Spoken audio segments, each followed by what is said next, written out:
Office hours. Thanks for tuning in. I'm Scott Fox. I'm the CEO of the Startup Council.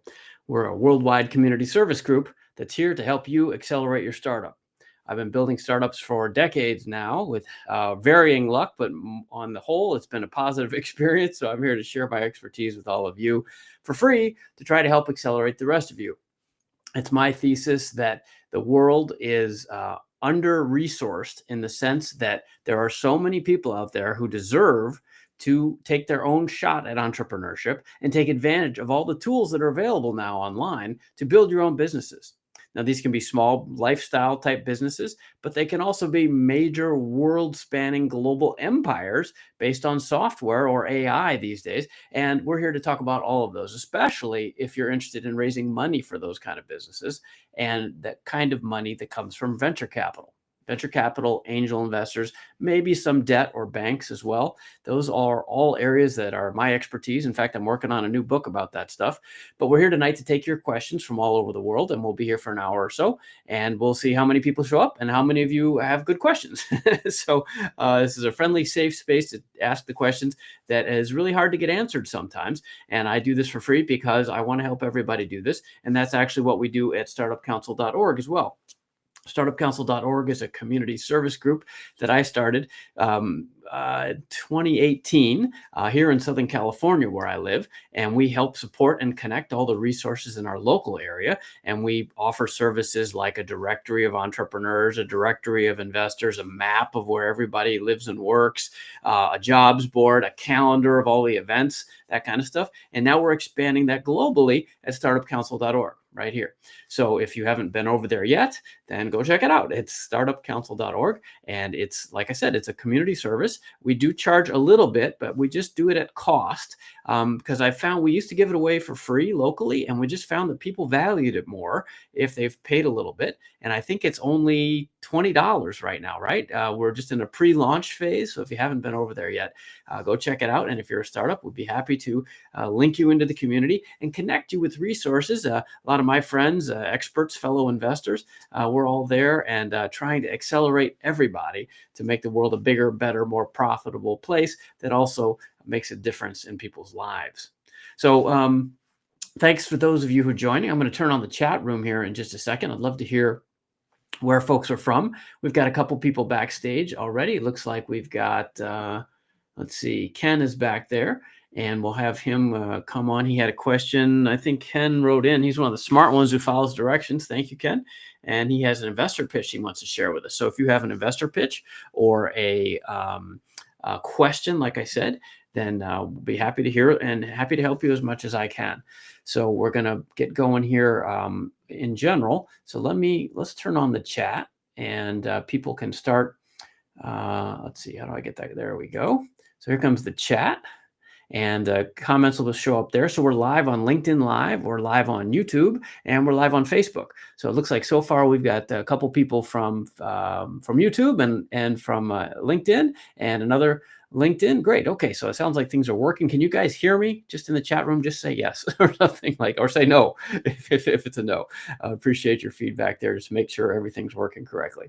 So who am I? So the reason why am I doing this? So I am a longtime serial entrepreneur. I don't know if I said that already, but basically I have started and raised money and lost money for decades now. I was in graduate school, lucky enough to be in graduate school at Stanford in the middle 90s. And hey, the internet hit big, right? And now Palo Alto is kind of the center of the world. Thank you, Joshua and Mendan and Isaiah. Yeah, okay, the yeses are rolling in. Great, awesome. So those of you who are in the chat room, I'm glad to see you here. Go ahead and put in your where you're from. I'd love to hear where you're from. And you can enter your questions as well. And if we have good ones, I'll invite you backstage as well. If you'd like to actually put in your question. And if you want to come on camera, let me know. And I'll post the link and we can figure out how to get everybody. Ken gets to go first because he RSVP'd, followed the instructions. Okay, so yeah, anyway, so I have been building companies for a long time. I've written these books. Maybe some of you here because of my books. The three in the middle are in English.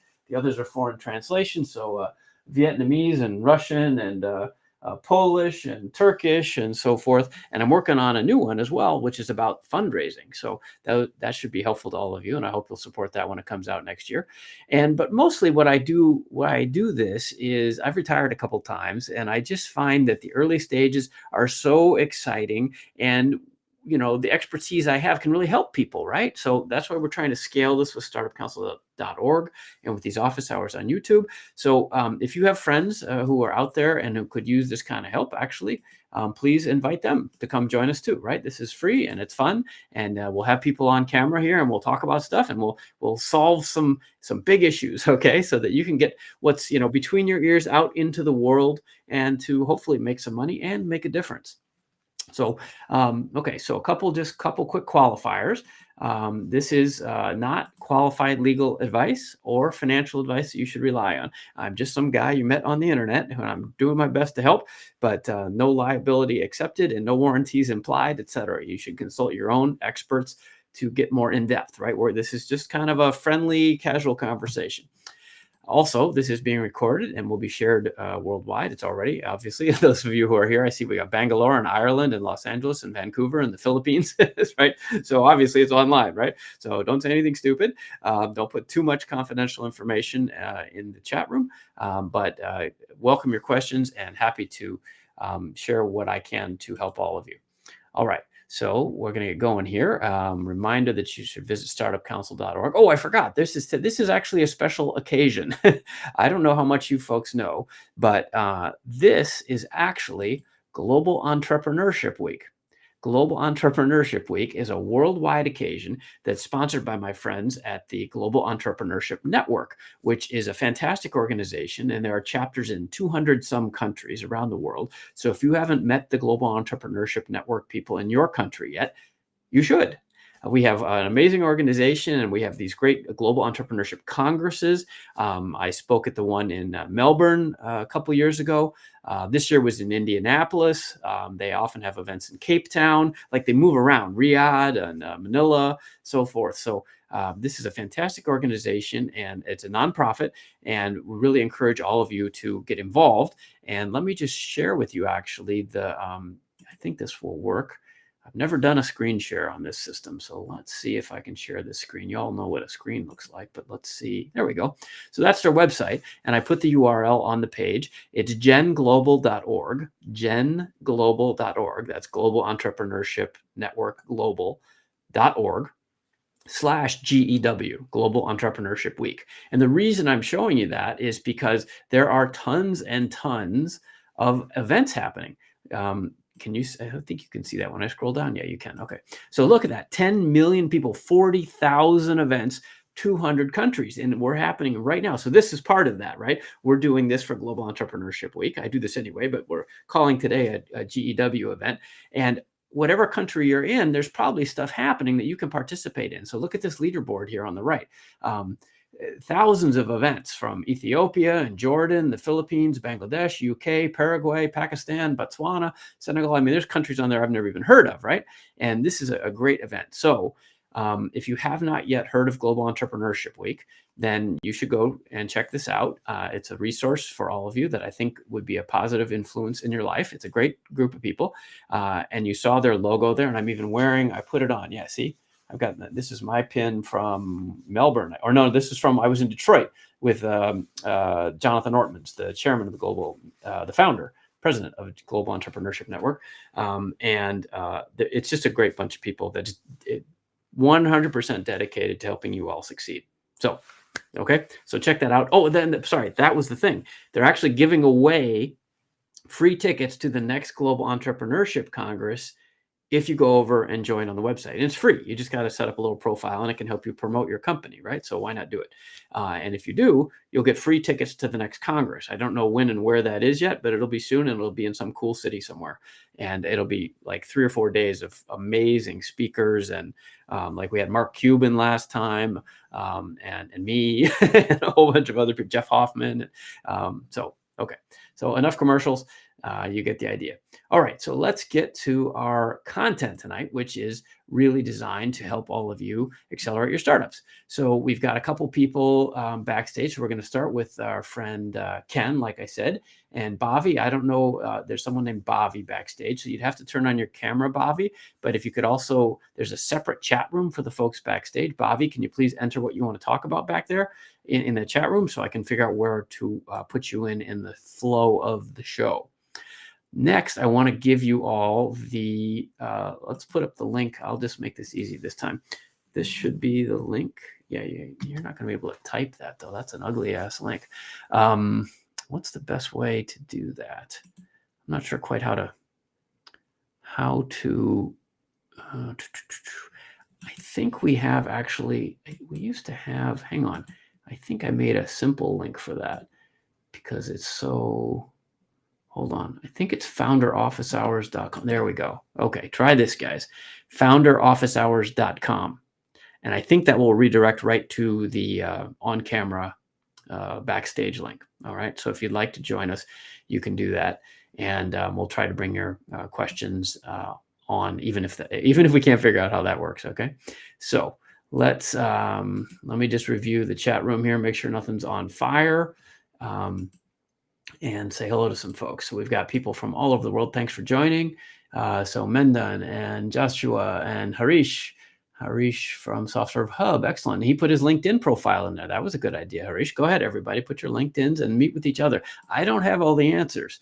I'm just convening this little party. So if you'd like to all meet each other, go ahead and meet each other, right? I mean, that's perfectly acceptable here. And by the way, when we start talking and we have questions and pitches and stuff, please chime in, right? I'm not here to lecture. I'm just here to help.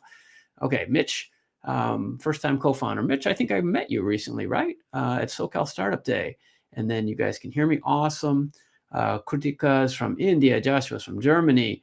How do you find angel investors? We can come back to that one for sure. Sedat Orhan from Kurdistan. Awesome. Good. Nice to meet you. Bangalore, Suresh. Isaac from Ireland. Mendan from LA.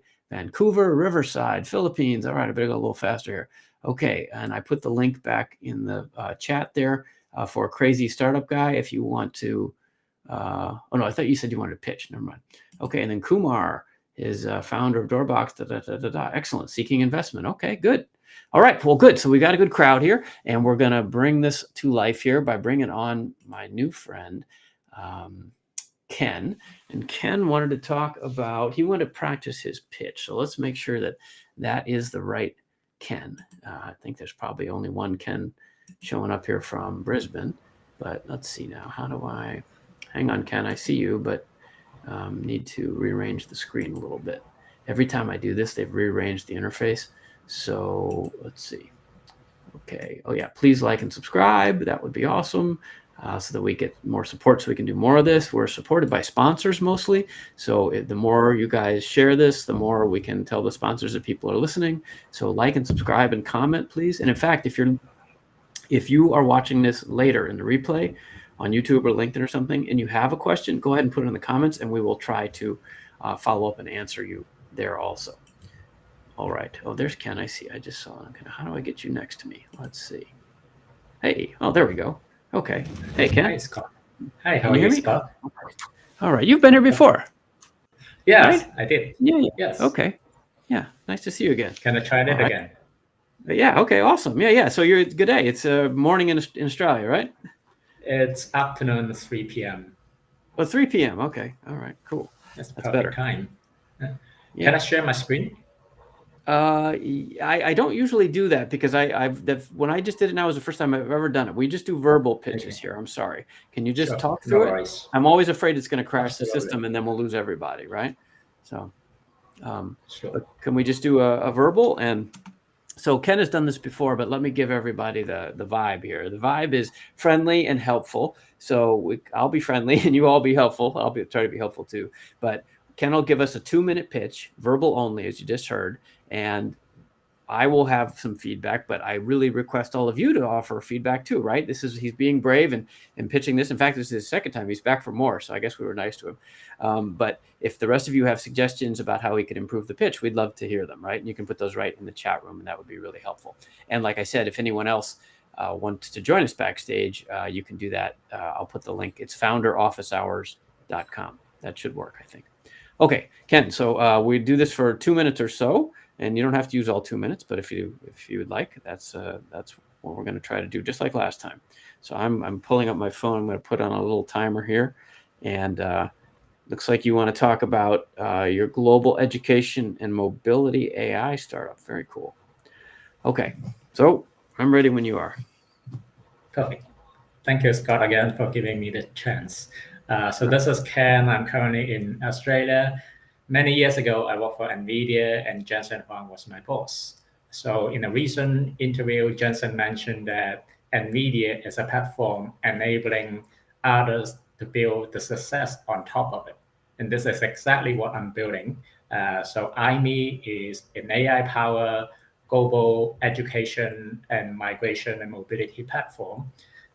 Every year, millions of people moving across the border, either as an international student or migrant or foreign workers, etc. And they have the process has been costly, lengthy, and complex. I was one of them. I've lived in 6 countries before, moving across the border many times and feel affected. And that's why I'm building this platform, kind of like doing the same with migration agent, migration autonomy, or education agent, but without the cost of it. So, and this is going to be enabling everybody to use the platform and apply for either visa or university program or even accommodation without the pains that I mentioned about. As and to reach out to a human agent, they can also have the option in our platform as well. So the platform actually, we build one of the world's first multi-user apps with AI. Like people wanted to move to a new country, either study or migrate, chances are they need to bring the family in for the same discussion, and maybe the parents or maybe the child, etc. And our platform enable that for a group chat with the AI as well. And if they want to invite a real human agent, we also enabling them to have the same conversation. So that's been 2 minutes. You want to finish up, or are you done? Yeah, just the last one. So this is a B2C and B2B. We also enable the service provider like universities and schools to provide the service through the platform as well. Thank you. Okay. Excellent. Well, nice to see you again. Thank you for that. I have a better idea of what you're doing than I did last time. So you've definitely made progress. Nice work. Excuse me. Everybody who's listening to that, please jump into the chat room. I know a lot of you are there. What did you think of that? What could he do better or differently? We don't have time to like debate the merits of the business itself. We're really just trying to help practice the pitch, because pitching is like anything else. The more you practice, you develop a muscle, right? And you get faster and better and clearer. So that's why Ken's smart. He's taking advantage of this free opportunity. So why not, right? So if you have suggestions for him, and questions about the business are fine too, especially if you are somebody who could help him, right? If you are in this industry, please put your contact information in there and offer to help. That would be fantastic. That's what we're trying to do here. So, okay. So what did I think of the pitch? So I'm the guy with the microphone. So I thought it was, like I said, it was clearer than last time, and you got to the point faster. I have to say though, wasn't a single number, Ken. We need numbers. What you did was almost 100% a product pitch, not a business pitch. So you talked to me like it was, you wanted us to use the service, which is a totally legit pitch, right? But that's a sales pitch. An investor pitch, it's got to be about the business. So I would have wanted to hear more about how big is the market? in numbers, right? Because you've said, I remember this from last time, you said, and this is not a market I know, right? Because I'm an American, I grew up in America, I went to school in America, I'm spoiled, right? So I bet it's a big business, but I need numbers, right? And any investor will. So how big is the market? How many people can you serve reasonably, and don't do one of those like, there's a billion people, and if we get 1%, we have a big business. Investors hate that. You have to do it kind of from the bottom up and say like, what we call is unit economics. So what are the units and what are the economics? We sell. So what I would like to hear is something that shows your unit economics, because I don't know how you make money. The closest you came was you said, we're like migration agents or attorneys. Okay, so it's service based. I kind of got that. But again, I don't know how those folks charge, right? So is it a success fee? Is it a subscription? And is the product software? Right? Like, we need you to talk about the business with numbers. So I would have liked to hear, we think there's a market of, and I'm making numbers up, right? There's a market of 3.6 million of these people worldwide, and 500,000 each year in Australia, where I live. So we're going to start in Australia. So if we have 500,000 of them, we're going to sell a product with a typical price of $199, and they're going to renew that every month. And we figure that we can, recruit whatever 1,000 of those people. That's $200,000 a year. So, like see what I'm doing is like A plus B plus C, so they can see the numbers, because that's what investors are doing. We're doing spreadsheets in our head immediately. Not because the idea isn't fascinating, but because it's business for us, right? So we're really looking at this like, I've got 1,000 places to put my money. Is this the one that I really want to, get involved with? Because especially angel investors like me, we don't want to just give money. We want to help, right? So it's, you got to educate us a little bit, and numbers would be a huge step forward for you.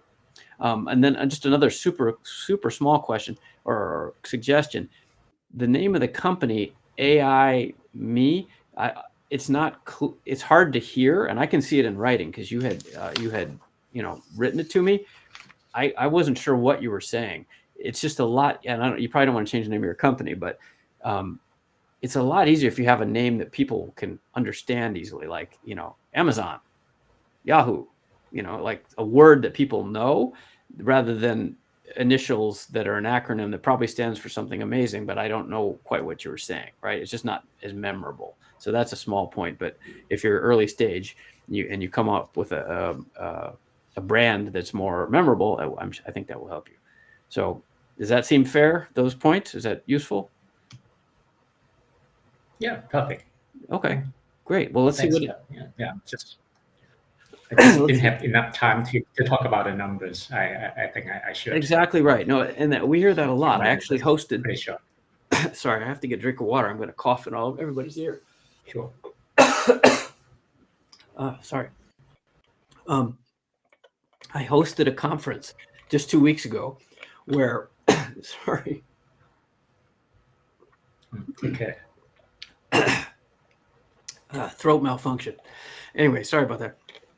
I hosted a conference 2 weeks ago, and we had founders on stage, and they had paid to pitch. Actually, not a lot, but and it was 3 minutes. Yeah, 3-minute pitch and 5 minutes of questions. And pitch competitions are increasingly moving that way, because the investors, we want to hear the concept, and then we want to know what we want to know. And it used to be like when I started being an angel investor, like 8 or 10 years ago, it used to be like 12-minute pitches and 3 minutes of questions. And like everything else in the world, everything is getting shorter attention spans, and it's more about questions than pitch. So I would suggest, because you said what everybody says, 2 or 3 minutes, it's not enough. It is enough. You have to practice, and you need to put the numbers first. If you're talking to investors, like if you're talking to your friends and family to get them to contribute, you got an hour to talk and they're interested, fine. But if you're going to be in a pitch situation, you got to get the story out and the numbers fast. And then, because otherwise, all we're going to do is use your Q&A time to ask for the numbers, which is what we did multiple times at the conference, right? So that will chew up your Q&A time. So if you give us good numbers, then we'll get into more of the, why are you doing this? Or why do you think this is a good market? And all the things that you really want to talk about. But for us, the numbers are first. All right, so let's see what the chat room thought about all that. And Ken is being very brave here. I'm just picking on him, but we appreciate him participating. Okay, so so Damien says, I'd like to hear about the market size and return on investment. Yep. Surya says, this is a good pitch. I loved how you explained the problem, but it would have been better if you talked about how many customers would love to use it to make it stand out. That sounds fair to me. Agree, Mitch says. The numbers missing. The most compelling part to me was you're relating the product to your personal experience. And I agree with that too. A lot of a good pitch, it's entertainment to a certain extent, right? So a lot of it is about making it relatable and personal, because investors are sizing up the founder as well, right? And Ken's a nice looking guy with a good smile and he's well spoken, so he's easy to like. But then it's got to go to the next level of like, what are the numbers, right? So, all right. Anybody else has suggestions there, or especially if you have ways that you might be able to help Ken, please put it in the chat room, and I think we'll hopefully, Ken, it didn't turn you off. I hope that was helpful to you, and we'll get to see you again. Yeah, that's pretty good. Thanks, Scott. All right. You're welcome. Nice to see you again. All righty. So that was our friend Ken from Brisbane. And I love Brisbane. It's been a while since I've been there, but there's a company. I'm actually an investor in a company based in the Gold Coast, just near Brisbane, Ken. So maybe I'll get out there and do some events or something sometime, meet you in person. Okay, so let's see what else. We got some other people backstage. Who else was backstage? Somebody's named Trevor was coming and going. Looks like Suresh is back there now. Okay. Let's see. Okay, Suresh, I don't know if you wanted, no, sorry, I'm clicking on the wrong thing. This one. There we go. Suresh. All right, Suresh. Okay, so Suresh Nair, you're backstage. If you want to turn on your camera if you have a question, or we'll bring you on camera. If you're just here to listen, that's fine too. But I need to turn on your camera if you want to join me live. For the rest of you, if you want to come and chat in person, it's founderofficehours.com. I think that should work anyway. Officehours.com. I haven't tested that lately. Okay, Trevor's back. So Trevor, can you put in the chat room what you wanted to talk about? I want to address some of the questions that came in the chat because people have been piling in and asking good questions. Let's see here. So far, Harish is the only one I think who put in his LinkedIn. So I think some of the rest of you should do that. Let's see. Okay, so Courtney, Kumar, trying to see what questions we got so I can answer them in a good order. Okay, hey, I'm going to start with that one. That's a good one. Okay, Surya. All right, so okay, Suresh and Bhavi, you need to turn on your cameras if you want to join us. Okay. Okay, so Surya says, as you guys can see, hopefully, as a new founder, what's the biggest red flag you see in early stage ed tech pitches? Okay, so that's a good question. It's good for a couple reasons. One is red flags are good to know. I actually do a talk. I do a lot of public speaking. And one of my most popular presentations is 10 investor myths. Basically, like, what are things that startups think about investors that are wrong, right? So we think differently than normal people, I guess, right? It's a very specific industry. So asking about red flags is another lens on that same issue. But I also like how Surya asked specifically about early stage ed tech pitches, which is great because that focuses it a lot more, because not all investors are the same, right? Investors in late stage aerospace companies who have very different interests and criteria for investment than, say, an early stage med tech investor or a middle stage SaaS consumer app, right? I mean, they have different criteria. It's different money. It's not like going to the bank and getting a car loan. As long as you have good credit and a steady job, you can get a car loan from a bank, right? That's not how it works in startup land. So being specific, like Surya is here, and asking about ed tech pitches is a good idea. So what's the biggest red flag? Okay, so let's see. Well, I guess we already covered one, which is no numbers, right? You have to have numbers. If you don't give us numbers, investors are going to fall asleep, right? Or look at something else. Because we've heard so many pitches that are essentially a dream. And if you can't quantify the dream, then why, there's somebody else who will, basically, right? It's a very competitive landscape. And it's also because we have to know that you understand numbers well enough to make the case so that we can make the case to our bosses, right? Venture capitalists are not usually just writing checks out of their own pocket on their own say so. They are usually part of a group or a firm, and that firm has raised money from other people, what they call limited partners. And those limited partners have given them the money for a specific reason. We want you to invest in women founders, or we want you to invest in late stage aerospace companies, or whatever it is, right? They have a specific mandate. So the sooner you get to the point and let us know what you're doing and who you're doing it for, and if you have any revenue, that will help us immediately to know whether we should be listening to invest, or whether we should be listening to help, or whether we should be going back to our phone until you finish pitching and when the next person comes on, right? So you got to give us those numbers quickly. In my new book, as I said, I've got a book coming about raising money, and I'm calling this an anchor phrase. You need to give us an anchor phrase as soon as you open up, because you need to help us get the context, right? So you need to say something like for Ken, we're working with, I'll probably get this wrong, Ken, I'm sorry, but something like, right? We are serving cross-border international students starting in Australia who are looking for programs in this and this and this. Our business model is that we charge the customers a monthly, subscription fee, and we have sponsorships from these other folks. So far, we've made this much money. Great. That's more than a phrase, I guess, but like that helps me understand like the world that you're in, right? And whether I should care, because I know what I care about. And if that's something I care about, I'm going to listen even closer. And if it's not, I'm going to do something else. And that's using everybody's time better. Okay, so for EdTech pitches, for Surya's question, particularly with EdTech pitches, so what are the red flags?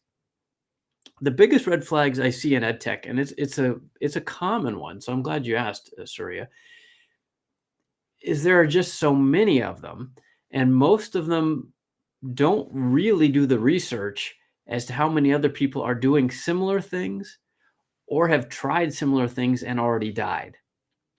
EdTech seems to be one of the most popular places for first-time founders to start, because I guess our educational systems are all kind of broken, not keeping up with modern times, right?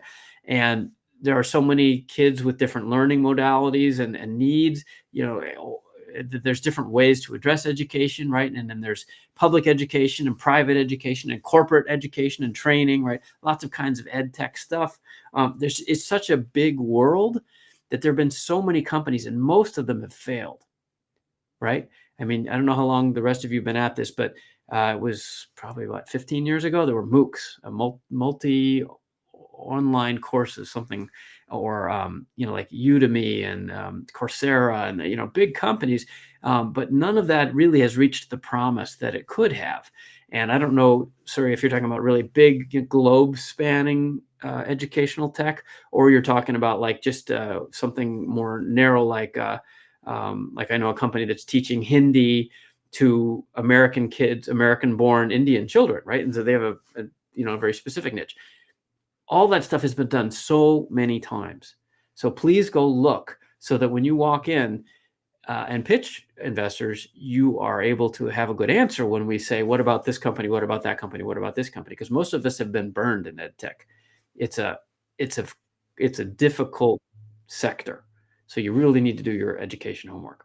Okay. So I hope that's helpful. That's a longer discussion, honestly. But and hey, everybody else, if you have suggestions, please say what you think. What do you think would be red flags? That would be the biggest one in my mind. Crazy Startup Guy. Yeah, that's a good point. YouTube plus Coursera plus Duolingo is a great answer. That's right. Yeah, so that's a perfect example. I'm gonna put up our YouTube channel if you're not there already. Actually, it's grown. Look at that. It says join 20,000 subscribers. We actually have 30,000 subscribers now, so we need to update that. But if you haven't hit our YouTube channel yet, a lot of you are on YouTube already, but please like and subscribe and all that stuff. It really does drive, the flywheel, so we can do more of this. But Crazy Startup Guy is right, because Surya and everybody who's doing ed tech, it would be great if your solution was better and cheaper and faster and more elegant and probably includes AI. Awesome. That's all cool. But if you're going to make money from it, you've got to demonstrably show to customers that it's going to be better than the free stuff that they can get, as he suggests, or he suggests, I guess, YouTube plus Coursera plus Duolingo, right? Like, so look at the alternatives, right? The alternatives are not all multi-billion-dollar corporations, right? It's what anybody can do on their own cheaper. So just be careful. All right. Okay, so who else is backstage now? Ken still there, Suresh, Bobby. Okay, Joshua's on camera. Joshua has his camera on, so let's see what Joshua wants to talk about. Or Josh, I'm going to bring you on. And hi there. How are you? Good morning. I think my camera is freezing. It I looks don't know. like it. Yeah, I tried it several times, but Okay, no worries. maybe. No. Yeah. Good morning. Hi, I'm from Germany. Excellent. Yeah, I just want to pitch my idea, and happy to get your feedback. Also, Okay. really critical feedback, because for me it's like a critical feedback is the best thing what you can get There you to go. enlarge your perspective. Exactly right. Awesome. Okay. Well, yeah, your camera's frozen, but that's okay. I can hear you just fine. Hopefully everybody else, can you guys hear Joshua as well? At least you have a good picture from me. Yeah, right that's now. a better picture. Yeah. The first one, you looked angry. All right. Let's do that Okay. one. Cool. Perfect. All right. So you had 2 minutes and verbal only, obviously. And folks in the chat room, please listen and give him feedback as he goes. Okay. Go ahead. Okay. Yeah, what I'm building right now, it's like the first livable organizational structure. What we're having right now in company structures, it's like you are really slow. Most of the knowledge what you have outdated. There's only one exception in the aviation. In the aviation, if one mistakes happen, everything is documentation and it's never happened again. And that's the kind of idea what I have, like, okay, how we can getting the knowledge out of the employees with all the mistakes what they're doing, that stuff like this never happened. Especially here in Germany, we're having quite a challenge. The next 10 years, there's over 10 million people what is going in retirement, and especially in German Mittelstand.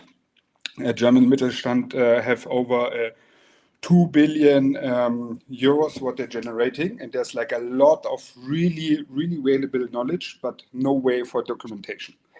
And that is like where I'm starting. It's like giving the people tool what they can just like using to, like how we are talking right now, putting on all the sorts what they're having inside the system structure all the knowledge. And based on this, the system is learning with you, like a kind of a founder. You're talking with them, it's learning, it's saying, okay, this kind of mistakes we have. And if you're starting a new project, you're having all the mistakes on one place, all the stuff what's going good. And based on this, you can starting the new project. Yeah. And on this way, it's like also to enable people to go AI first. Everybody talks about AI first. AI first, it's not about the process, it's about the humans. Process, we're having the problem that process has a lack of knowledge. Yeah. If you don't have the knowledge how to set up a process, how you want to set it up. And yeah, that's basically what I'm doing right now. Okay. Thank you. You're welcome. Awesome. Okay, so everybody in the chat room, we have a nice smiling picture of him, and we could hear him just fine. So if you could hear that and have some suggestions, please go ahead and chime in with updates for him how it could be even better next time, because it was fine. Okay, so so I think it's a good idea. I mean, you're right. Aviation is mission critical stuff, and the documentation, yeah, absolutely. So it sounds like it's a kind of a knowledge base, and then I figured it was AI, but you didn't get that till the end, so you might want to say that sooner, that it's artificial intelligence, and it sounds like it would grow, like kind of learn in real time too, which is very interesting.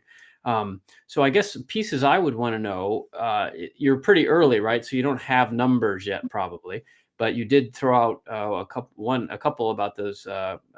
Was it 200 million, 2 billion euros or something? More numbers is good. So I would look at the size of the market and so forth. But what you really could do, even without a whole lot of personalized numbers is to talk about who the customers are, so that investors could get a sense of how you were going to make money. You've established the need for the thing pretty well. So who's going to buy it, I guess, is the question, right? So who's going to buy it? Are they individuals? Are they companies? Is there competition in this area? That kind of stuff, so that we can kind of understand the landscape. And this is why researching investors is important, because if you walk into a room full of investors who already work in aerospace, you're not going to have to explain nearly as much as if you walk into a room full of me and my friends who don't do aviation documentation, especially in Germany, right? So you always have to adapt your pitch. The other thing I would say is and we don't have time now, and it's a short amount of time, but this is kind of what I was saying with Ken. You have to practice how to get all this out quickly. Is why you? Like, are you an AI expert, or are you an aviation engineer, or I don't know, right? So some reason to think that you're the guy to do this, because when we invest, it's not just that we like the idea, it's that we like the person as the solution to that problem. So that person, and ideally a team of people, like, wow, these people they're going to go and crush this, right? These are the ones, because it's a bet. 9 out of 10 startups fail. So we're looking for the one, right? Okay, so was that helpful? I hope so. Yeah, definitely. Yeah, about like my customer, to be specific, it's like the companies what are having problem to hiring new people right now, and yeah, where all the people are going, and the knowledge is gone. Yeah, you say around 45% of all the knowledge of a position is always in the employee. I mean, you probably also have it like you're having a lot of different projects, and it's like a lot of things inside your head. And normally you must write it down or stuff like this. With my system, you just like can everything what you're having in your mind, just throw it in the system, structure it like, okay, like my focus, for example, right now is saying, okay, it's sales, no problem. But I have something else, some other information, what is going through the process, but the system is saving it, and later it's saying you, oh yeah, we have like information about like the development and the product plan, and like here you have it right now. Yeah. That is. I'm sure that would be valuable. So it's probably a business sale mostly, right? Because there aren't individuals building aerospace, building planes, right? Yeah. So anything you could do to quantify that would help investors grasp it even quicker. Cool. Yeah. Well, let's see. Did anybody in the chat room? Let's see. Did anybody have suggestions about what you were saying there? Let's see. Time used up to explain AI first concepts and such things can be cut down and rather be used to pitch deep on vital business. I'll put this on the screen there. You can, let's see. Such things can be cut down. Okay, so I think Suresh is suggesting the AI first concept. People kind of get that, and maybe you could get more to the specifics of your business. Okay, that seems reasonable. Okay, guess that's all the comments we had there. So that's okay. So that will do it, I guess, for our friend Joshua. Thank you, Joshua. Hope this, or am I saying your name right? I apologize. Yeah, no, it's perfect. Yeah, thank you for the opportunity. Also, great what you're doing here. Yeah, Thank you. I think for a lot of people it's helping you. And then yeah, I also want to give the room to other people, and happy to hear more from you right now.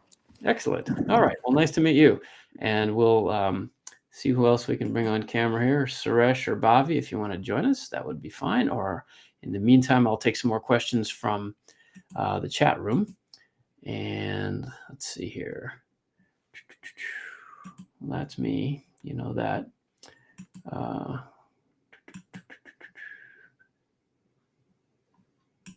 Yeah. Sorry. 1 second. There we go. That's the one I was looking for. All right. So let's see what else we got in the chat room. So I'd skipped over some questions earlier because, well, Surya says thank you because that was helpful. Good. Leading with numbers. Yeah, it's really important because a lot of people will tell you it's about storytelling, And it is about storytelling in the sense that you want to make a connection with the audience, whether it's one person or an auditorium full of people at a pitch competition. But this isn't bedtime and you're not 8 years old, right? We're not looking for stories. At least I'm not. I've heard so many pitches. Get to the point. It's a business, right? So it helps if you can wrap the numbers in a story for sure, right? Because it's more memorable and entertaining and engaging, right? And if you can make yourself a sympathetic figure and gather our sympathy for solving the problem that you've decided to dedicate your time to, absolutely. But a great story and no numbers, no thank you. I'll take a bad story or no story with good numbers every time. So anyway, I hope that's clear. That's how investors think, right? We're not looking for entertainment. We're looking for deals. Okay, so I'd save this one. How do you find angel investors? Because this is probably the number one question we get. And this is Courtney, I guess from the Los Angeles area, which is near me. But the tips are kind of the same all over the place. And the idea for finding angel investors is, this is a big part of my new book too. Sorry to tease you, but in the time we have available, I guess I would say, what's the short version? It's relationship driven. So unfortunately, it's not as easy as doing a Google search and, finding 50 people and then emailing them all and, half of them are interested. It just doesn't work like that. So it's really about research. And I've said this a couple times already, but in the new book, I'm doing something what we call Fox reversals, because there's a bunch of things that I think entrepreneurs get backward. And this is a perfect example. Everybody's probably heard of the 80-20 rule, like 20% of the action gets 80% of the returns and something like that, right? I'm simplifying that. And in my simple analysis, founders tend to spend about 80% of their time on outreach and only about 20% on research, right? They figure, I've got this cool thing. It is so cool. Everybody's going to be amazed. I just have to get out there and start selling it. And pitching is what I mean. I've just got to reach as many investors as possible. And I know they're not all going to say yes, but a couple will, because this is so amazing. And then they start spraying it around and they get no good response, right? It will take you 100, 200, 300 pitches to raise venture capital money. Now, if you're just trying to raise $50,000 and you have some rich friends and family, this is not what I'm talking about. I'm talking about venture capital, like we do in Silicon Valley, right? Where you are raising hundreds of thousands of dollars, and less than a year or a year and a half later, you're raising millions of dollars. And a couple months or a year after that, you're raising 10 or $20 million, right? And you're growing to be $1 billion company. That kind of pitching, you have to do a lot of research first. So this is your answer, Courtney. What industry are you talking about? And who's good at that? And here's the key: who's made money in that industry before, right? Angel investors are not all the same. So if you're talking about angel investors who like, I don't know, sporting equipment, or angel investors who do automotive, or angel investors who do medical devices, like those are totally different people. So how do you find them? You go to those areas, either online or even better is at events, and you make friends. That's how it's done, right? It's really, these days you can run a bunch of searches online and get more and more detailed. But the fact is, your research is where you can have a competitive edge. So if you can find 100 people like in the next 10 minutes who are angel investors online, right? But you would be much better, your time would be much better invested spending half an hour more and finding only 10 as opposed to 100 investors who are in your industry. And here's the other key: you don't ask for money, you ask for advice, right? If you ask for money, you'll get advice. If you ask for advice, you might develop a relationship that turns into money. So those would be two of my suggestions, okay? Research the hell out of your investors, find people who have made money in that sector before, and then go and ask them for advice. And who they know. That's the other part, right? Not just their advice, but who do you know that might be interested in this or could also help me? And be friendly. You got to be nice, right? We're busy. Anybody that does this, we are busy. That's why I do this show, because I can't talk to all of you individually. I try to help everybody at once, right? So that's how I would do that. And I'd be remiss if I didn't point out that we've actually built a website for this, a service that is called the very clever name of Startup Investors Directory. startupinvestors.com. So I'll put that URL. Here it is. And this is a service that we built precisely because this is the question this is the first question I always get. How do I find investors? And that's the logo, right? It's just like it says there, the investor search engine to find the right investors for your startup. And there's a code there even on that card, if you can see it, SID launch. And it's not free because it took us years to build. But I think I'm sorry, I don't know, $99 or something like that. It's not like $1 million. Because the other great resource for this stuff is called PitchBook. And PitchBook costs $10,000 to $15,000 a year, which it's not startup friendly, right? It's not made for founders. It's made for investment banks to, sell each other stuff basically. So this one is founder priced. We do it offered at cost, like everything we do. And you can go check it out, startupinvestorsdirectory.com. And it's the only one like it that even has filters.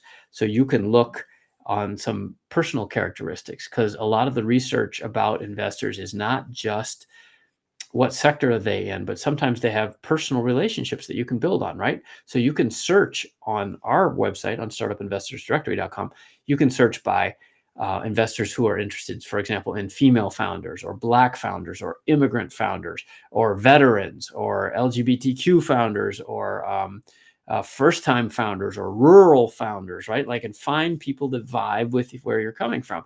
And that will get you much faster towards raising money because you'll have things in common, right? And that's what I'm really recommending. How do you find investors? You find people that you have stuff in common with, who share your interests and your passion for this issue that you're solving. And ideally, they're rich because they've already had success in this area. That's my formula for finding investors. So I hope that's useful. All right, moving along here. Please like and subscribe if this is useful to you. We're going to share this, on YouTube and everywhere, so other people can benefit. And if you would like and subscribe and post your follow-up comments there. In fact, if any of you are commenting here, I'd love to have you comment on the YouTube page as well, because that would be really helpful. So, Courtney says, thanks for addressing the question. You appreciate it. Great. I'm glad that was helpful. That's something I've thought a lot about. Okay, so Damien's got a bunch to say here. Let me see what Damien's chiming in here about. And okay, Damien has given us a little lecture here. Thank you, Damien. Let's see. Okay. I'm reading these out of order, I think. Okay, they're not quite making sense. 4P has a 4 Ps pitching framework: passion, people, profit, and process. Yeah, that's very good. When you frame your vision through these 4 lenses, your pitches become clear, relatable, and powerful. Yeah, I agree. That's a nice framework, Damien. I hadn't heard that one before, but I think that's right. Let me double click on a couple of those. The profit is the numbers that I was talking about, right? And then the process is how you scale it. That's what we want to know. People is who's your team and why you. We kind of talked about that already. But the passion we haven't talked much about tonight. And that's, I think, Damien, you put that one first, which I think is interesting and probably accurate. Because even if you have all the other ones right, if you don't have any passion, if you're not excited about what you're pitching, if you're not don't seem like someone who's going to, chew right through the competition, then you're not going to raise any money. This is a bit of a show. A pitch is sales. And I'm sorry, you might not like sales, but you got to be ready to impress people. And that passion for solving the problem is critical, because especially at the early stages, what are we betting on? You probably don't have any or much revenue. Probably don't have much in the way of patents or customer relationships. Probably don't have much of a team. It's all about you, right? So that passion is critical. So, okay. So what else we got here? And thank you for that, Damien. That was good stuff. So I'm going to scroll back here a little bit. Yeah, we hit that one. Let's see. Kumar, thanks for introducing yourself. And Vinay and Dave from Orlando. And June B, a first-time solo tech entrepreneur here. Great. Love to help you. That's actually what my first 3 books are about. These are kind of old now. The middle one is 12 years old, but that might be useful to you. It's called Click Millionaires. I give the profits to charity. I'm not trying to sell you books, but in case that's useful, this is about my journey from being a corporate executive and figuring out how to, actually, you can see the subtitle, work less, live more with an internet business you love, right? So this is my couple hundred pages effort to help you guys, to help the world with this. And that's why it's in a bunch of languages around the world, right? So a little dated, like I said, now in terms of some of the specifics, but the strategies might be very useful to you, because it's a lot of it's about like, how do you think like an entrepreneur as much as the specifics of what you're building. Okay. Okay. And I hit Surya's one, and Damien had some, boom. Okay. Here's a good one. John says, do you believe startup financials, in particular the revenue projections? Absolutely not. Of course not. And that's why you asked, right? You know that. They're made up, right? Absolutely, they're made up. But are they critically important? Absolutely. You cannot advance in investor discussions without financial projections. So how do we square that circle, or whatever they call it? Here's what we need. We need to see financial projections, not because we believe them, but because they demonstrate that you know how the business works. This goes back to unit economics, like I was talking about earlier. What are you making? How much does it cost? How much are you going to sell it for? How much does it cost you to acquire each customer? And then if it works, yeah, we want to see the hockey stick of growth, right? But we know that is, a rough prediction at best. I mean, it's assumptions compounding on assumptions, right? So anybody that takes them literally is stupid. But the fact that you can think about it and explain it and your assumptions are critical, because we need to know, and we're giving you money, right? Not giving, we're investing money with you, right? On the assumption that you're going to return it back many times over. So we need to know that you understand those financials. So you do have to understand projections.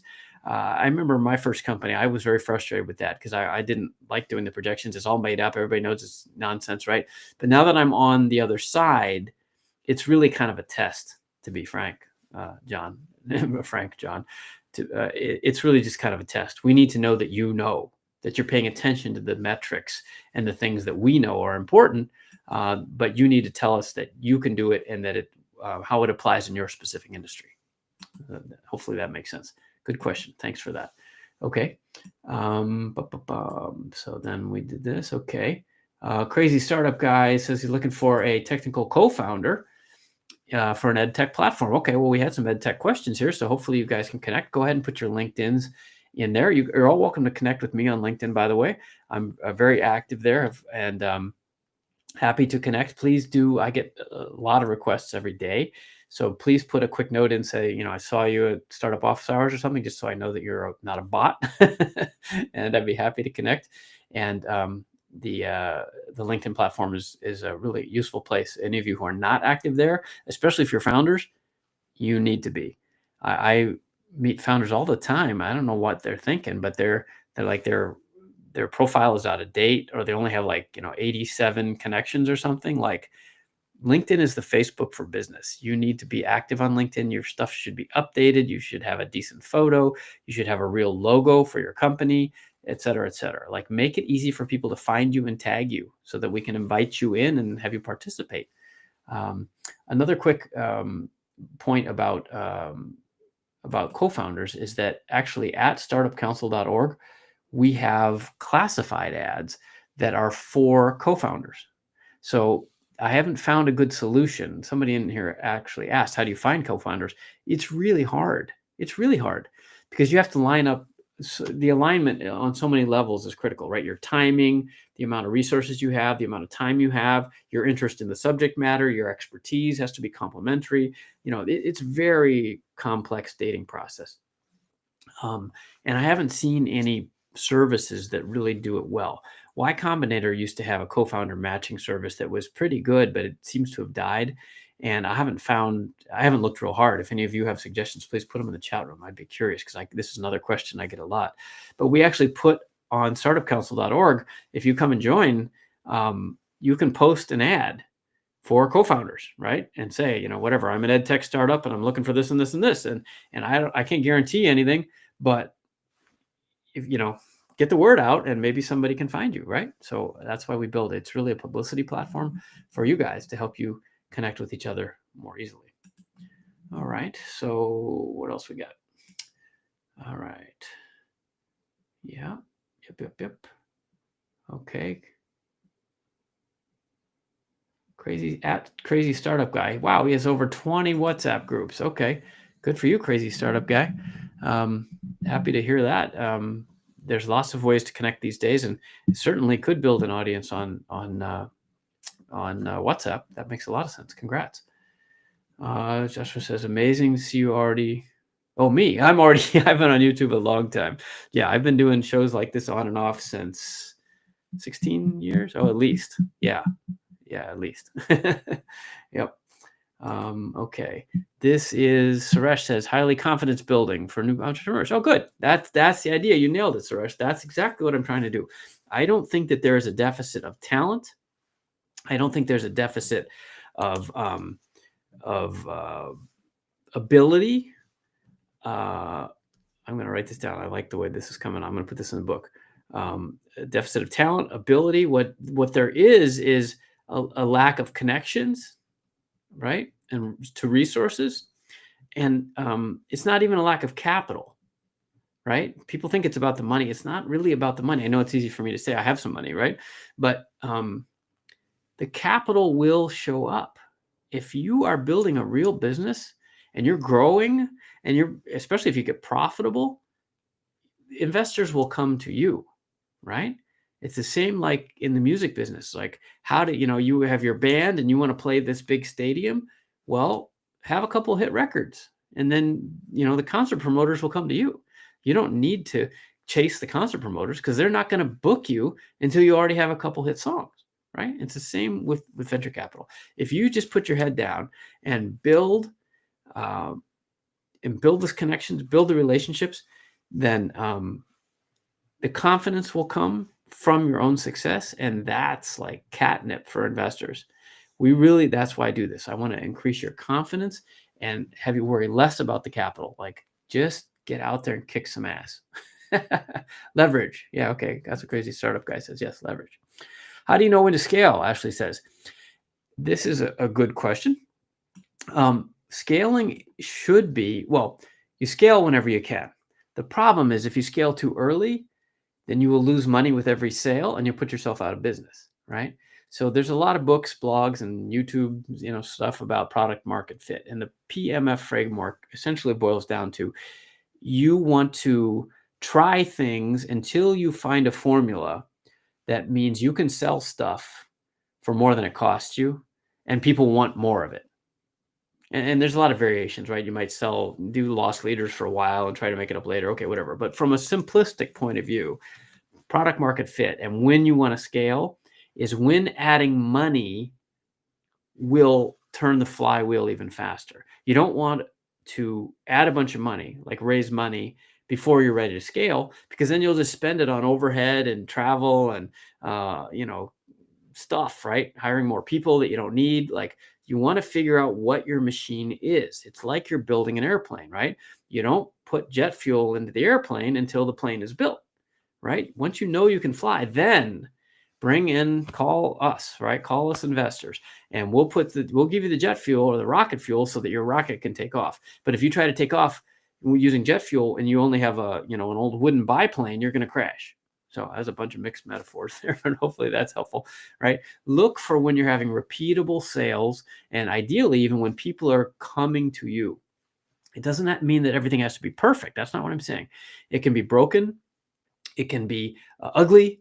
It can be incomplete, but the point is validating the interest from an audience who will give you the money to buy what you're producing, right? So that's why, for example, I always get a question and people are so frustrated because like investors, especially smart founders, are like, well, why do I need co-founders? Why do I need a team? I've got this. It's like, well, we want to know that you can convince someone else, right? You may be, brilliant. You may be Albert Einstein squared, right? But if you can't even convince one other person, then why would we believe you, right? It's about scaling, about execution, not just the idea. So it's a complicated equation. That's why that's why I do these show. Okay. So, what practical steps? Okay, now the questions are coming in fast and furious. Please invite your friends if there's anybody out there that can benefit from this. I can't do this all night. It's after 10 o'clock for me. But I do this at night specifically so we can reach you folks in Australia and India, the Middle East, and here in California, it's not so bad, right? But if this is useful to you, please like and share and invite more people. Okay. Maria says, what practical steps can a founder take in the next 30 days to get on the radar of boutique funds? Okay, that's interesting. Practical steps. Well, you could speak at a conference. If you can find a conference where that industry is gathering, those are high impact, high leverage opportunities for founders. So I don't know what kind of fund it is, right? Or what kind of field, but again, research is your friend here. So, are you in hardware? You're designing new semiconductors, or you're designing a new way to deliver flowers? I don't know, but there are specialty associations and podcasts and online forums and Reddit groups that are active, and they are looking for deals, right? A lot of funds have junior people who all they do is scour the internet looking for signal, right? A signal of somebody who's doing something unique and valuable. LinkedIn, right? They're all over looking for, I'm a early stage flower investor, right? So I'm looking all the time, where are people doing the cool next generation stuff in the flower industry? And that's what I would be looking for, is events where they're hanging out. That's the highest impact because you can meet a lot of them at once. You could also do public relations, like talking on a podcast or posting in a Reddit group or sending out a newsletter or blogs or LinkedIn groups where those people gather. A lot of my theory is about you want to sell wholesale, not retail, by which I mean, if you go after individual one at a time, that's great if you can connect, right? But if you can reach a bunch at once, wholesale, that's better, right? Because you can move faster. And this is all about speed, all about speed. All right, Maria, I hope that was helpful. You can give me a follow-up question if you'd like. Let's see. Sumanta says, I built an MVP for AI-powered product for small and medium businesses. How can I get help to reach out to potential customers and try out our product for free and give us feedback? That's a good question, Samantha. Is anybody else talking here or just me? The rest of you who are listening, please chime in with suggestions and stuff. Oh, look at that. Suresh already did. Good job, Suresh. I work with them, connect and provide details. We may find some synergy. Good job. Thank you. This is what I want to happen, right? I can't answer all the questions. I'm sure you guys have a lot of expertise. Okay, I'll take my stab at it too, but thank you, Suresh. Okay, built an MVP. How can I reach out to potential customers? Well, my last answer, I think, would be a decent one. Find out where those customers are online. And is it a Reddit group or a Facebook group, or is there probably on LinkedIn? Is there a conference that you could go to or an association you could join? And then you need to make a favorable offer, right? What's in it for them, right? I know businesses are busy, right? They're not here to be your test subjects, right? What can they get out of this? If they take time and give you feedback, what are you offering? And I don't know, it could be money, it could be a gift card, or it could be cash, or it could be a t-shirt. I don't know, whatever, what's applicable in your industry. A great way to do this, by the way, is if you host your own podcast.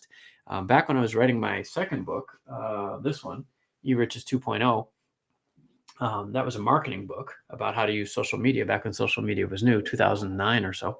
And I started a podcast so that I could talk to people. And, you can get a lot of places with very important people by inviting them on your show, as opposed to just calling and saying, hi, can I talk to you? Or hi, can I take you to lunch?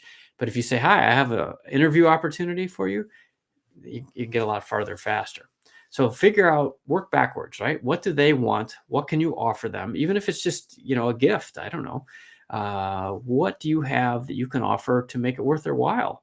And the first few are going to be clunky, right? You, as Paul Graham, the founder of Y Combinator, says, you need to do things that don't scale. So don't think that you need to set up some fancy system where you get 1,000, beta customers for feedback.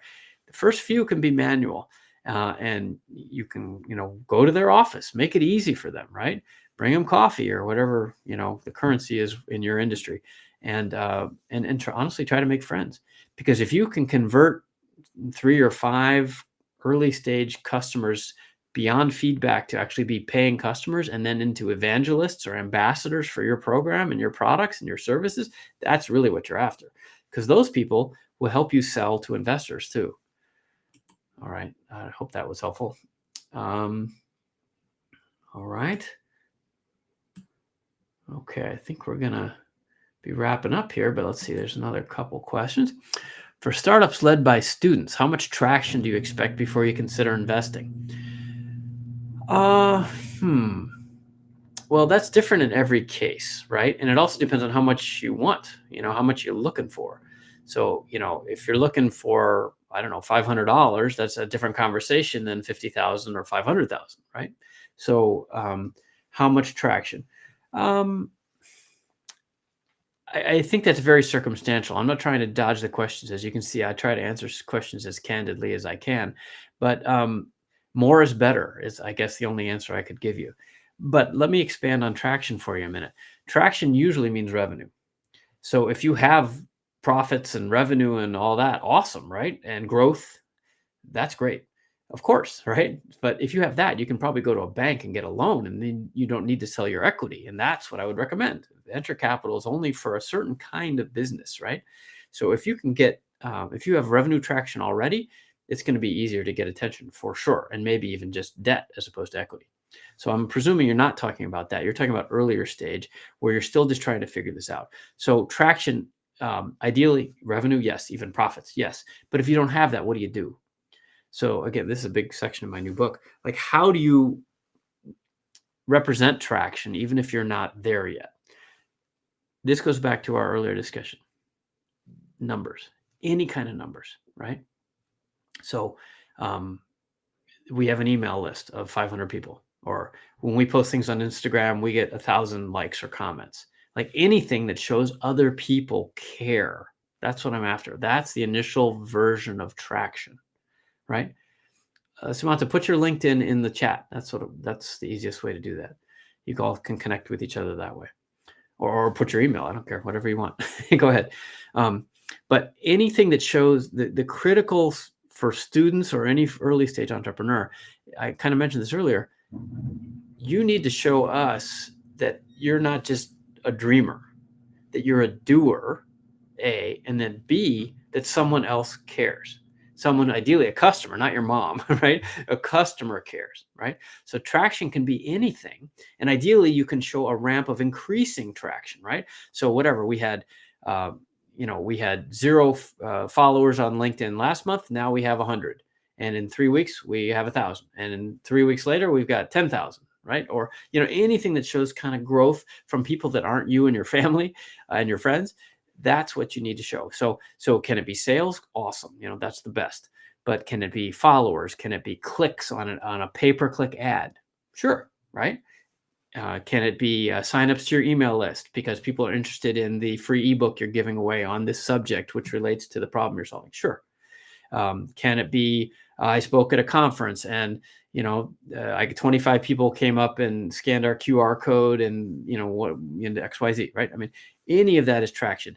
The point that I'm making is that for all of you, if you don't have sales traction, find other traction. Do something that shows other people give a damn about what you're building. You need validation. That's the other word for traction. All right. So obviously I can get going on that for a while, but okay. So what else we got here? Traction. Nitin, it looks like you said traction, so I guess you agree with me, but I'm not sure what else you're saying. And what is this? Let's see. Suresh says large AI camp. Okay. Yeah, right. Okay. Yeah, there's lots of resources, especially in AI these days, right? And I should also point out there are resources in other specific ecosystems, like at least here in the States. And I think this is true in India, and the ecosystems I know the best are the US, Europe, India, and Australia. and Malaysia, actually, because I was just in Malaysia recently speaking for the U.S. State Department. But there are clusters of resources around AI everywhere, but there are also clusters of resources around female founders or various underrepresented minority founders, or some geographies. Like I was in Detroit recently, where we're starting a Detroit Startup Council, and they have a lot of focus, for example, on mobility and advanced manufacturing, because that builds on the legacy that Detroit has of the auto industry and the defense industry. So things like that, find your people, right? And things will be so much easier than if you just spam. So, okay, a couple more here. Let's see. What does this says? Damien says, "Oh, biotech, excellent. Okay, thank you, Damien. Yes, happy to see you sometime. And yes, I would love more support and participation from the biotech community. I'm mostly a software guy, and especially here in Southern California, there's so much, and where you are in San Diego, so much life sciences and med tech stuff that would love to support them more. In fact, there's an event. If you're in Southern California, we have a community calendar of all the events, or our LinkedIn page also. And I'll be in San Diego on December 4th, I think it is. I run Stanford Angels for Orange County, and Stanford Angels of Southern California is having an event in Carmel Valley. I think it's the 4th. So if you get on our mailing lists or LinkedIn page and so forth, you could probably come to that if you're interested, David. Okay. Okay, we're gonna probably have to wrap this up here. I'm running out of voice, but okay, Nitin came back, and then okay, so Nitin was just talking. Love to follow this up, and then Psych Techs will come to you too. Oh, that's not the one I meant to click on. But so one-on-one, yes. So okay, so here's the thing. I'm happy to talk to you guys. I love to talk to founders. It's my favorite thing to do, right? There's just not enough hours in the day, so I can't. The only way I can control my schedule is to do private coaching calls, and it's $500 an hour. I'm sorry. There's a page on my website, Work with Scott, with some other alternatives, and I will be honest. One of them is this. That's why I do this, so I can help a lot of people. I also speak at a lot of conferences, and then if you can catch me at an in-person event, I'm happy to chat, while I'm there. You can book me online. I speak all over the world, from, Bangalore to Kuala Lumpur to London, whatever. But unfortunately, I have to guard my time so that I can get my own businesses done and my books written. But that page has a bunch of resources at scottfox.com/workwithscott, if that's helpful. Sorry to be difficult about that. It's just I give away as much of my time as I can. Okay. But your other question, Nitin, we'll talk about the traction, and then Psych Techs we'll close with your question. So the Nitin that I wanted to click on was here. Okay. So here's Nitin talking about testing an idea for traction. And this is exactly the right idea, Nitin. If I tested an idea with a group of new mothers and 3 out of 10 liked the idea, would that be construed as traction? Yes. And I applause, right? I mean, that's exactly what I mean. You go out and talk to real people and see what they think, because that's the first step toward having the numbers that I was talking about earlier. You got to give us numbers, right? Show us that other people care and that they think what you're doing is valuable, right? So is 3 out of 10 perfect? Obviously not, right? But it's a start, and it shows that you are a person who goes and engages with customers, because that's the number one thing we're looking for in founders, is that you will engage with customers, right? If you're afraid of talking to customers, then why would we give you any money, right? You think you can outsource all that stuff? I wish it were true, but you got to build a business first. You're going to have to talk to customers a lot. So the sooner you demonstrate that you're doing that, great. And then, because you've already done that, Nitin, good job. You've got 3 out of 10. Well, hopefully you got some feedback, right? And then you do it again.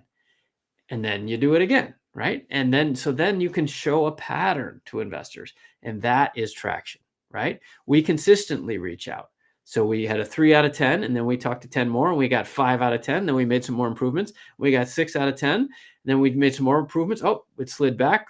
They didn't like what we did. So now we only have 4 out of 10. Okay, we made some more changes. Now we're getting 8 out of 10. And we consistently get 7 or 8 out of 10. That's good, right? That's traction, right? And then you try to improve, right? So that connection of all those dots of different data is what investors are looking for as traction. Because that's what sales is, right? That's all that sales does is summarize that, right? We have a certain amount of people that are buying our stuff every month, and that creates a certain amount of monthly recurring revenue. And that's just saying, yeah, we have repeated traction, repeated engagement, that people repeatedly give a damn about what we're doing. That's what we're looking for. So that's exactly right, Nathan. I hope thank you for that example. Hopefully that's helpful to other people as well. All right, just going to wrap up here. I think this is our final question. Skills psych techs. All right. For a business model which will shape the whole industry in making things quick and more attractive and easy to be done for customers with businesses, how much people should be working on to develop, plus on fundraising to keep scaling, building, and making the whole brand? Right. Okay. So how do you allocate your resources? That's a great question. Okay. So a couple answers here, and thanks for those of you who are sticking around. Please, I hate to keep saying this, but like and share. We'd really appreciate it. I'll be doing this again in about 3 weeks, I think, before Christmas. In essence, it is iterative. Yes, Nathan, yes, exactly right. It is iterative. Traction is iterative. Exactly right.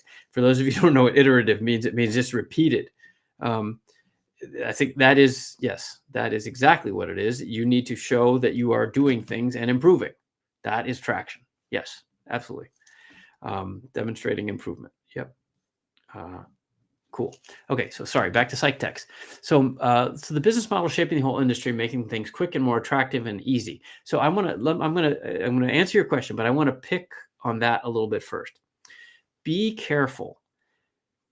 There are graveyards full of entrepreneurs and startups who think that it was enough to reshape the industry by making things quicker, more attractive, and easy. And I'm not picking on you. I don't even know what your idea is, right? But just that phrasing, of course, everybody wants things to be quicker, more attractive, and easier. Absolutely. That's not what I'm disputing. What I'm disputing is you need to be careful that is enough differentiation for people to pay you more and change from what they're currently doing. So if it is quicker and more attractive and easier, but only 5 or 10%, you're going to fail, right? You need to, because people have their current ways of doing things. People are lazy. And if you're talking something more complex, like you have business to business customers, well, they have current ways of doing, and they have staff that are trained that way, and software and systems and processes and expense reports, everything set up around the current way of doing things. So to pull that out and replace it for only a small difference, it's not going to happen. So I'll answer your question also, but be careful, all of you, right?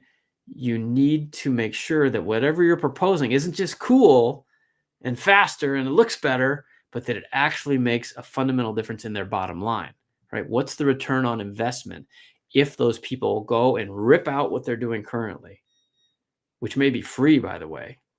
What you're replacing might be crappy and ugly and slow, but if it's free, it has a huge advantage, right? So just be careful. Make sure that your improvements are significant. And I don't know, what does that mean? 30%, 60%, something that's like people go like, wow, that will be worth the trouble for me to go and restart, this whole game. Okay, sorry, that was just the first part of your question, but I want to get that out there because a lot of people think that some marginal improvement is enough, and it's not. Venture capitalists are looking for billion-dollar businesses. And to make $1 billion, you got to sell to millions of people or at very high price points, and ideally both. And that's not going to happen if you're only improving a little bit. Okay. So next, psych techs. So how do we share the priorities, right? In terms of your team with businesses, working on how to develop the business versus reaching out for fundraising. And what was the rest of your question? And scaling and building. Yeah. And the whole brand. Yeah. I don't have a great answer for that. I think you got to do all of them, right? that's the challenge and the opportunity, right? A startup founder, you are wearing a lot of different hats, and you got to do all that stuff at the same time. So hopefully you have some friends or colleagues, right, to a team, so that you can do all those things at the same time. But usually you don't have an expert at each of those at the same time, because those people are expensive, right? So it's probably you and a friend or two, and each of you may know one or two things, but you don't know all of them, right?